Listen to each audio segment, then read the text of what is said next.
우리 친구들 안녕하세요. 이번 주에도 하나님 앞에 온라인으로 예배를 드리게 되었습니다. 우리 신령과 진정으로 마음을 모아서 기쁨으로 예배드리는 시간이 되었으면 좋겠어요.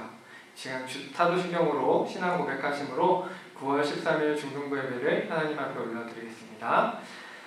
전능하사 천지를 만드신 하나님 아버지를 내가 믿사오며 그 외아들 우리 주 예수 그리스도를 믿사오니 이는 성령으로 잉태하사 동정녀 마리아에게 나시고 본디오 빌라도에게 고난을 받으사 십자가에 못 박혀 죽으시고 장사한 지 사흘 만에 죽은 자 가운데서 다시 살아나시며 하늘에 오르사 전능하신 하나님 우편에 앉아 계시다가 저희로서 산자와 죽은 자를 심판하러 오시리라. 성령을 믿사오며 거룩한 공예와 성도가 서로 교통하는 것과 죄를 사하여 주는 것과 몸이 다시 사는 것과 영원히 사는 것을 믿사옵나이다. 아멘. 우리 시간 오직 예수뿐이네 라는 찬양 함께 부르도록 하겠습니다.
참는 평안과 위로 내게 주시니 주 예수 오직 예수뿐이네.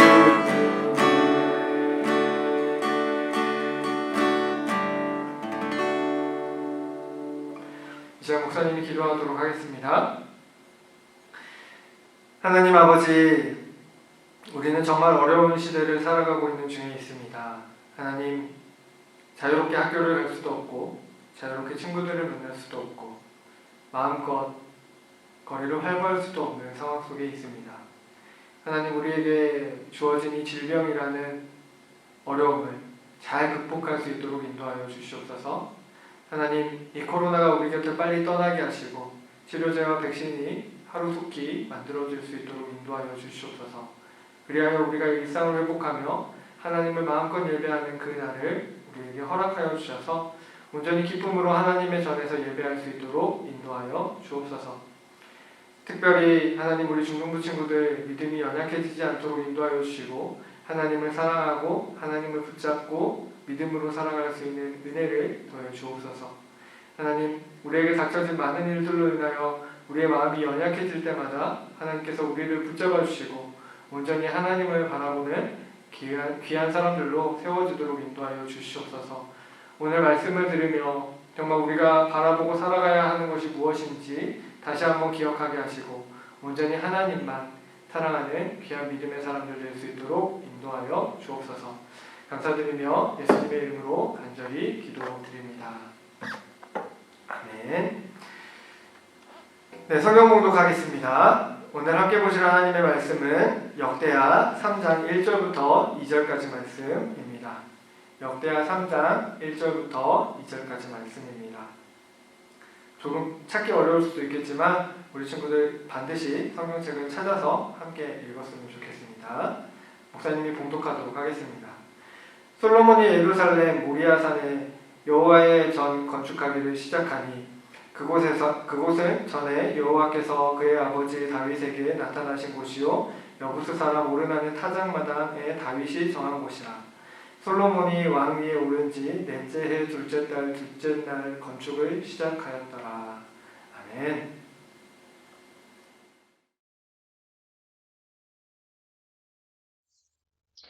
네, 친구들, 지금부터 목사님이 하나씩 사진을 보여주면 무엇을 의미하는지 한번 생각해 보시겠어요? 첫 번째는요. 네, 이거 뭐예요? 블루투스 표시죠? 그리고 이건 뭐죠? 에펠탑이에요. 에펠탑은 무엇을 상징하고 있나요?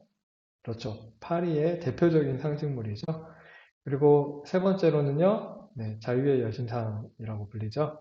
이 자유의 여신상은 미국이 생각이 나요. 여러분, 이렇게 어떤 것을 상징하는 표시, 상징하는 건물, 상징하는 물건들이 있죠. 이런 것들을 통해서 우리는 무엇을 의미하는지, 이 사람이 뭘 얘기하고 싶은지 정확하게 알 수 있어요. 그런데 이 본래적인 의미를 제대로 살리지 못한다면 그런 상징은 우리에게 의미가 없는 것이죠. 필요 없는 것이에요. 이스라엘에게 있어서는요, 성전이라는 것이 참 중요한 것이었어요. 이게 보면 성전의 모습, 단면도라고 볼 수 있는 건데요. 이 성전은 이스라엘에게 진짜 중요한 것이었어요. 그런데 이스라엘 백성들은요, 이 성전의 의미를, 참된 의미를 제대로 몰랐어요. 그러면 어떻게 되는 거죠? 무엇을 상징하는지, 어떤 것을 의미하는지 정확하게 몰랐다는 거예요. 그러면 문제가 되는 것이죠. 문제가 일어납니다. 그 문제가 뭐냐면 포로로 붙잡혀가게 된 거예요. 오늘 우리가 읽은 성경은 어디였어요? 역대하였어요. 역대하를 읽어가게 되면요. 성경을 읽다 보면 한 가지 의문이 들어요. 이스라엘 백성들의 역사가 두 번 정도 반복돼서 기록되고 있는 것 같거든요. 사무엘상하, 열왕기상하, 여기서요. 한번 이스라엘의 역사, 그들이 어떻게 멸망했는지에 대해서 보여줘요. 그런데 역대기에서 또 한 번 기록되어 있어요. 이건요, 실수로 두 번 기록한 게 아니에요. 역대기는요, 이스라엘 백성들이 포로 생활 이후에 쓰여진 거예요. 그리고 앞에 얘기했었던 사무엘상, 열왕기상하는 포로 이전, 포로로 붙잡혀가기 이전에 쓰여졌던 거예요. 그렇다면 이 두 가지의 성경이 서로 다른 것을 의미하고 있는 거겠죠? 특별히 역대기는요, 이스라엘 백성들이 왜 포로로 붙잡혀가게 되었는지, 그들이 왜 심판받게 되었는지, 그들의 잘못이 무엇이었는지 이야기해줘요. 그래서 오늘 본문은 이스라엘 백성들이 왜 하나님을 떠났고 그들이 왜 심판받았는지 보여주고 있다고 봐도 상관없어요. 그렇게 보는 것이 맞는 거예요. 이스라엘 백성들이 하나님의 심판을 받은 이유가 있어요. 아수르에 의해서, 바벨론에 의해서 이제 멸망당한 것이죠. 그들은요, 성전은 무너지지 않는다라는 확신을 가지고 있었어요. 왜냐하면 성전은 하나님의 집이거든요. 하나님의 집이기 때문에 이것은 절대 무너지면 안 되는 거예요. 이스라엘 백성들은 이렇게 희망적으로 생각을 하면서 하나님의 말씀을 어기고 하나님의 말씀을 가야 하는 그 이스라엘이라는 나라를 죄악이 가득한 나라로 바꾸어 놨어요. 하나님은 그들을 그냥 두고 보지 못하시고 심판하시는 거죠. 그래서 역대기의 기자는 역대상하의 기자는요, 이 저자는 그들이 왜 심판받게 되었는지 하나님의 말씀을 떠났다, 하나님께 잘못했다라는 이야기들을 계속해서 반복해요. 그렇다면 그들이 무엇을 잘못했겠어요? 하나님의 집이었던 성전을 더럽힌 거죠. 하나님의 집이었던 성전을 잘못 생각한 거죠. 왜 그렇게 되었는지 오늘 솔로몬이 성전을 짓는 모습을 통해서 우리가 한번 그들의 잘못이 무엇이었는지, 우리는 어떻게 살아가야 하는지 살펴보았으면 좋겠다라는 생각이 들어요. 성전은요, 솔로몬이 건축을 했어요. 솔로몬이 이제 잡혀져 있는 터에다가 이제 성전을 건축하게 되는데 아주 수월하게 건축을 할 수 있었어요. 왜냐하면 솔로몬의 아버지가 누구죠? 다윗이에요. 다윗의 소원이 성전을 짓는 것이었거든요. 그런데 하나님께서는요, 다윗이 성전을 짓는 것을 허락하지 않으셨어요. 그리고 그의 아들인 솔로몬이 하나님의 성전을 지을 것이다 라고 말씀해 주셨어요. 그래서 다윗은요, 솔로몬에게 성전을 지어야 된다라고 항상 이야기했어요. 그뿐만이 아니라요, 솔로몬이 성전을 지을 수 있도록 모든 준비를 다 맞춰놨어요. 성전을 지을 때 필요한 목재를 이미 다 구해놨고요. 그리고 돌들도 인력들도 다 마련해 두었어요. 금과 은과 모든 재물들을 다 모아놓은 거예요. 그러니 그냥 솔로몬은 성전만 지으면 되는 거였죠. 그뿐만이 아니라 오늘 본문을 보면 어떻게 되어 있어요? 다윗이라는 왕이 이미 성전의 터를 정해놨어요. 지을 곳도 정해져 있어요. 지을 사람들도 준비되어 있어요. 지을 돈도 준비되어 있어요. 지어야 할 때 들어가야 되는 모든 준비물들이 다 준비되어 있었던 거예요. 이스라엘 백성들에게 이렇게 성전이 필요한 이유가 무엇이었을까요? 다윗은요, 하나님께서 성막에 거주하고 있는 것을 마음 아파했어요. 그래서 아름다운 하나님의 집을 지어드리고 싶었죠. 그리고 그곳에서 예배하길 원했던 거예요. 그리고 성전이 필요했었던 이유, 딱 성전이 상징해 주는 것이 있어요. 그것은요, 바로 두 가지예요. 이렇게 생겨 있는 성전이 필요한 이유 두 가지. 그것은 첫 번째로는요, 하나님께서 이스라엘과 함께 하신다는 표시입니다. 언제나 하나님이 그들과 함께 하고 계시다라는 거죠. 그리고 두 번째는요, 오늘 우리가 읽진 않았지만 17절에 가게 되면 두 기둥의 이름이 나오게 되는데 그 이름을 통해서 알 수 있어요. 그 사실은 뭐냐면 하나님만 의지하겠다라는 약속이에요. 오늘 여기 사진에 보게 되면은 그림에 보게 되면 성전 입구 쪽에 두 개의 기둥이 서 있어요. 이 기둥의 오른쪽을요, 야긴이라고 해요. 그리고 왼쪽을 보아스라고 합니다. 그런데 그 의미가 있어요. 야긴이라는 의미는요, 저가 세우신다. 그리고 보아스라는 의미는요, 그에게 능력이 있다라는 뜻이에요. 여러분, 이 두 기둥은요, 성전을 지탱하는데 필요한 거예요? 필요하지 않은 거예요? 필요 없는 거예요. 그런데 공을 들여서 지어요.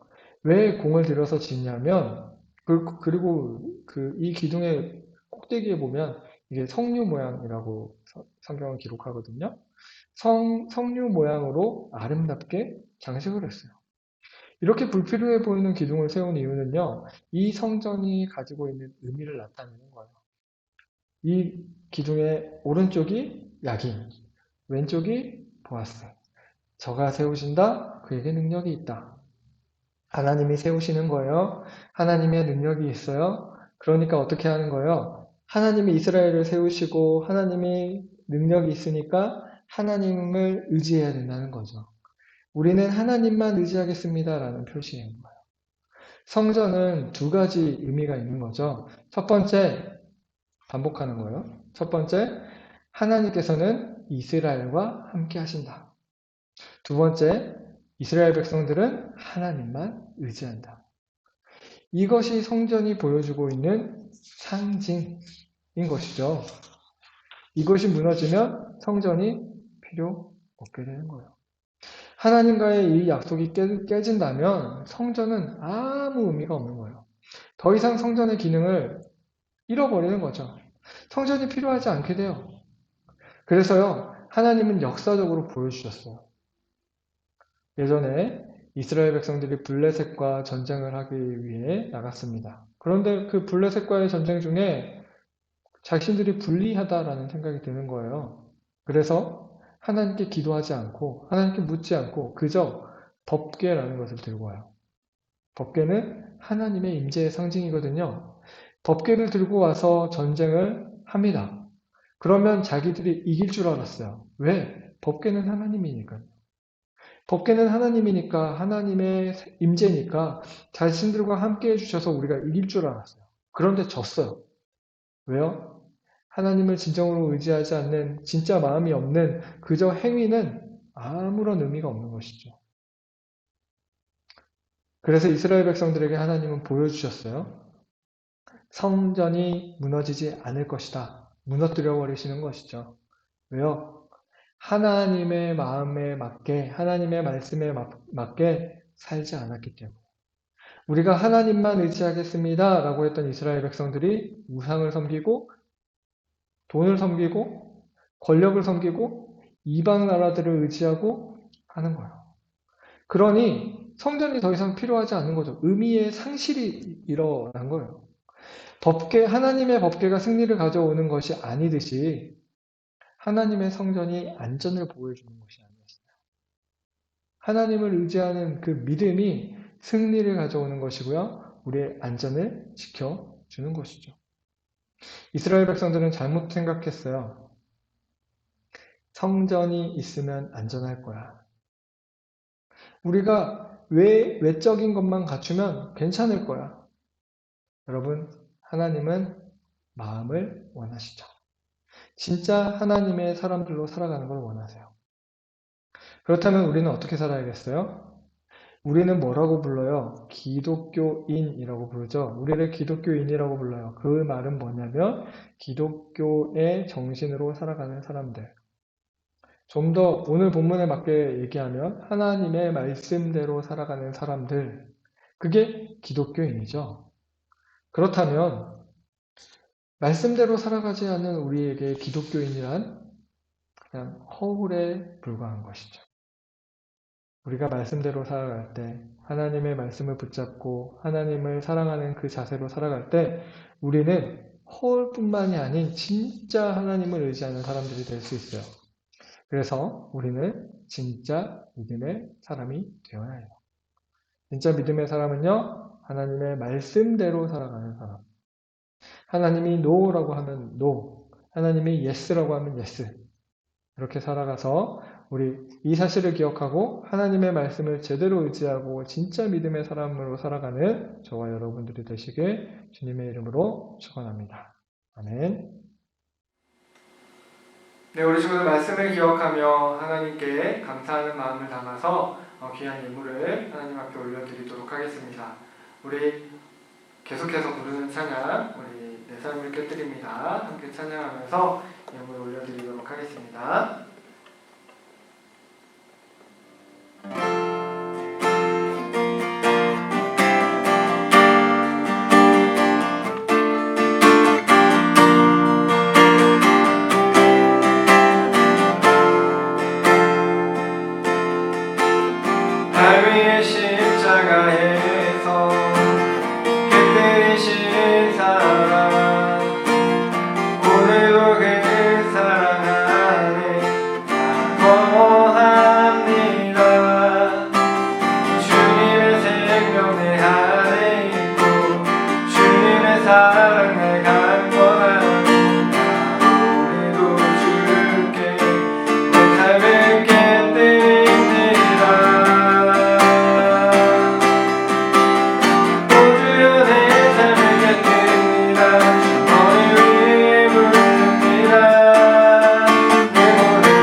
구하신 예물을 위해서 기도하도록 하겠습니다. 하나님 아버지, 이 시간 우리의 마음을 담아 하나님 앞에 귀한 예물을 올려드립니다. 하나님, 기쁘게 받아주시고 하나님 예물이 쓰이는 곳곳마다 하나님의 사랑이 드러날 수 있도록 인도하여 주시옵소서. 하나님, 우리 친구들 각자의 기도 제목으로 우리 마음을 담아 여러 가지 아버지 소원을 담아 하나님 앞에 올려드린 예물에 기도에 하나님 응답하여 주시고 온전히 하나님만 바라보며 살아갈 수 있는 믿음을 더해 주옵소서. 우리 친구들 학교를 다니며 학업을 하는 중입니다.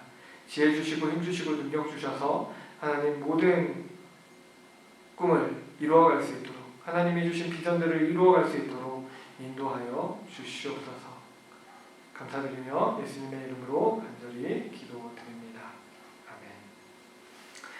지금은 우리 구주 예수 그리스도의 은혜와 하나님 아버지의 무궁하신 사랑과 성령의 교통하심이 성전을 바라보며 하나님이 주신 약속을 기억하며 하나님의 말씀에 순종함으로 믿음으로 살아가길 소망하는 이 시간 그리스도인으로 온전하게 살아가길 결단하는 주님의 자녀들 머리 위에 우리 교사들을 위해 지금부터 영원토록 함께 있을지어다. 아멘.